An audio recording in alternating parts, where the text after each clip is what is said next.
Now a wicked man, a Benjaminite named Sheba, son of Bichri, happened to be there. He blew the ram's horn and shouted, "We have no portion in David, no inheritance in Jesse's son. Each man to his tent, Israel." So all the men of Israel deserted David and followed Sheba, son of Bichri. But the men of Judah, from the Jordan all the way to Jerusalem, remained loyal to their king.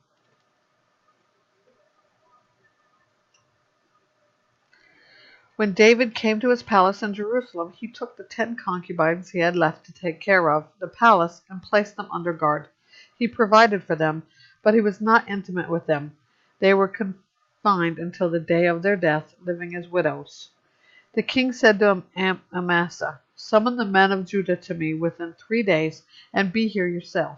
Amasa went to summon Judah, but he took longer than the time allotted him.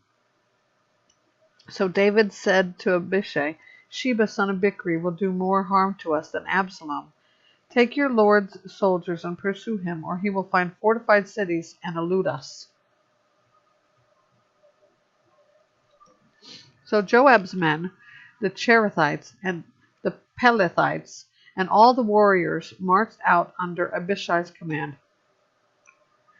They left Jerusalem to pursue Sheba, son of Bichri. They were at the great stone in Gibeon when Amasa joined them. Joab was wearing his uniform over it, and over it was a belt around his waist with a sword in its sheath. As he approached, the sword fell out. Joab asked Amasa, "Are you well, my brother?" Then with his right hand Joab grabbed Amasa by the beard to kiss him.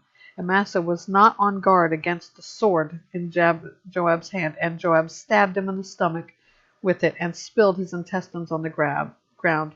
Joab did not stab him again, for Amasa was dead. Joab and his brother Abishai pursued Sheba, son of Bichri.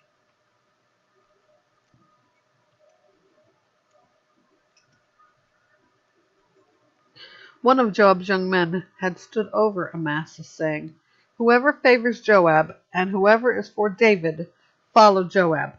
Now Amasa was writhing in his blood in the middle of the highway, and the man had seen that all the people stopped. So he moved Amasa from the highway to the field, and threw a garment over him, because he realized that all those who encountered Amasa were stopping. When he was removed from the highway, all the men passed by and followed Joab to pursue Sheba, son of Bichri.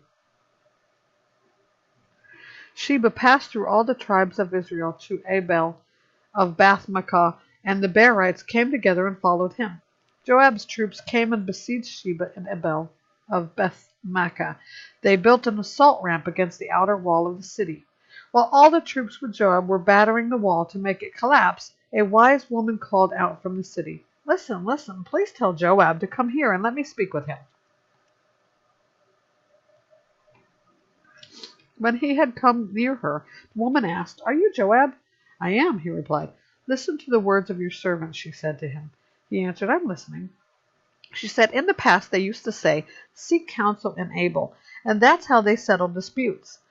I am a peaceful person, one of the faithful in Israel, but you're trying to destroy a city that is like a mother in Israel. Why would you devour the Lord's inheritance?" Joab protested, "Never. I do not want to destroy. That is not my intention. There is a man named Sheba, son of Bichri, from the hill country of Ephraim, who has rebelled against King David. Deliver this one man, and I will withdraw from the city."